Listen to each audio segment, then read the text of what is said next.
Hello दोस्तों। आज हम लोग अपने टॉपिक का एक प्रश्न चैप्टर नंबर 9 से लेके आए हैं, जो कि हाइट एंड डिस्टेंस, ऊंचाई और दूरी का एक प्रश्न है, जो प्रश्न नंबर 1 है। मैं इसी तरह से 16 प्रश्न को 16 वीडियो में कंप्लीट करूंगा। तो आप लोग इस चैनल के माध्यम से इस एक्सरसाइज को बहुत आसानी से और अच्छी तरह से कवर कर सकते हैं।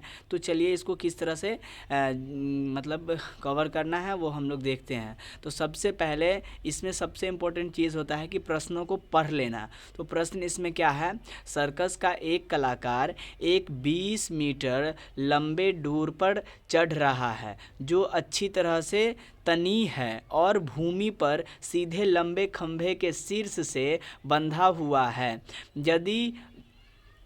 यदि भूमि स्तर के साथ बनाया गया कोण थीटा 30 डिग्री का है, तो खंभे की ऊंचाई क्या होगी? आप देख रहे हैं त्रिभुज, समकोण त्रिभुज एक ABC दिया गया है, जो चित्र में आपको दिया गया होगा। प्रश्न नंबर 1 में जो चित्र है उसमें आपको ये दिया गया रहा होगा। तो इसमें क्या है, ABC एक चित्र दिया गया है, जिसमें AC जो है, AC आपका डोरी है जिसकी लंबाई 20 मीटर है।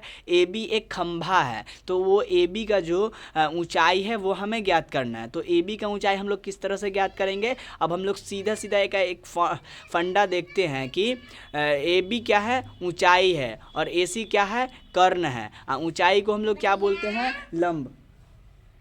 ऊंचाई को क्या बोलते हैं? लंब। तो लंब बटे कर्ण बराबर क्या होता है? साइन का फॉर्मूला। लंब बटे कर्ण क्या होता है? साइन का फॉर्मूला। तो इसमें हम लोग साइन का फॉर्मूला लगाएंगे और AB की ऊंचाई ज्ञात हो जाएगी। तो चलिए अब हम लोग करके देखते हैं।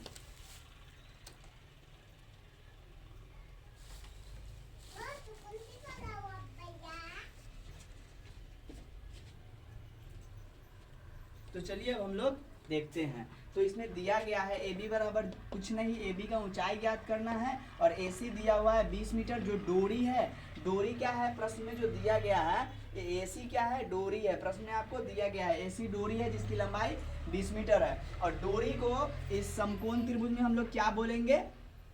समकोण त्रिभुज में 90 डिग्री के सामने है, तो ये कर्ण है। तो ये डोरी जो है आपका कर्ण का काम कर रहा है। और AB क्या है? आधार पे जो लंब होता है, आधार पे जो ऊंचाई होता है उसको हम लोग क्या बोलते हैं? आधार पे जो ऊंचाई होता है उसको हम लोग लंब बोलते हैं। तो ये हो गया लंब, और ये आपका हो गया कर्ण। तो लंब बटे कर्ण, या फिर कर्ण बटे लंब। इस प्रश्न को सॉल्व करने के लिए बस ये क्या है, दो रिलेशन बन रहा है यहाँ पे, एक लंब बटे कर्ण के साथ और एक कर्ण बटे लंब के साथ। तो कर्ण, अगर हम लोग कर्ण बटे लंब का फॉर्मूला लगाएंगे तो cos 30 डिग्री लेके चलना पड़ेगा। अगर हम लोग साइन के साथ लगाएंगे तो साइन 30 डिग्री, अगर लंब बटे कर्ण लगाएंगे तो साइन 30 डिग्री के साथ चलना पड़ेगा। तो चलिए अब हम लोग इसको देखते हैं कि किस तरह से इसका फॉर्मूला डालना है। तो दिया गया है AB बराबर 0, AC बराबर 20 मीटर, थीटा बराबर 30 डिग्री। तो हमने साइन का फॉर्मूला डाल दिया। तो साइन 30 डिग्री बराबर क्या हो गया? लंब बटे कर्ण। ठीक है, तो लंब क्या है? AB, तो लंब बटे कर्ण। AC क्या है? कर्ण। ठीक है, साइन 30 डिग्री का मान क्या होता है? 1/2। AB का मान क्या है? कुछ नहीं, तो कुछ नहीं। और AC का मान क्या है? 20 मीटर। ठीक है, अब गुना करेंगे, क्रॉस गुना। तो AB में 2 से गुना होगा तो 2AB, अब 20 में 1 से गुना होगा तो 20 मीटर। ठीक है, AB दू जो है AB के साथ गुना में है, तो उधर जाएगा तो भाग में, तो 20 मीटर बटे 2। ठीक है, तो अब AB का मान क्या आया? 2 से कटेगा तो 10 मीटर। ठीक है, तो AB आपका आ गया 10 मीटर, और अतः खंभे की ऊंचाई बराबर क्या है? 10 मीटर। इसी तरह से हम लोग अब दूसरे वीडियो में दूसरे प्रश्न को क्लियर करेंगे। तो तब तक के लिए मिलते हैं अगले वीडियो में। तब तक के लिए धन्यवाद और बाय बाय।